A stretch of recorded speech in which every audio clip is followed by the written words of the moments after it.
बहुत ज़्यादा लंबे अरसे तक जो दवाइयाँ आप लोग इस्तेमाल करते हैं उनसे छुटकारा पाने के लिए कैसे आप कुछ नेचुरल कुदरती रेमेडीज़ को इस्तेमाल करके आप अपने उन दवाइयों की मिकदार को कम कर सकते हैं, या उन दवाइयों के साथ अपनी नेचुरल रेमेडीज़ से अपने आप को कैसे बचा सकते हैं। अगर आपको ऐसी बीमारी है कि जिसकी वजह से पेन किलर के बगैर आपका गुजारा ही नहीं है, तो आप क्या क्या चीज़ें अपनी खुराक का हिस्सा बना सकते हैं।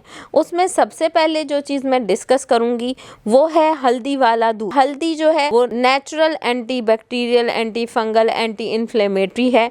वो आपके जिस्म में किसी किस्म की भी सोजिश को कम करने के लिए नहायत ही मुफीद होता है। तो आप अगर रोज़ाना दिन में 1 गिलास हल्दी वाला दूध इस्तेमाल करना शुरू करेंगे तो आप खुद से देखेंगे कि आहिस्ता आहिस्ता आपका जिस्म जो है वो आहिस्ता आहिस्ता बेहतरी की तरफ आएगा।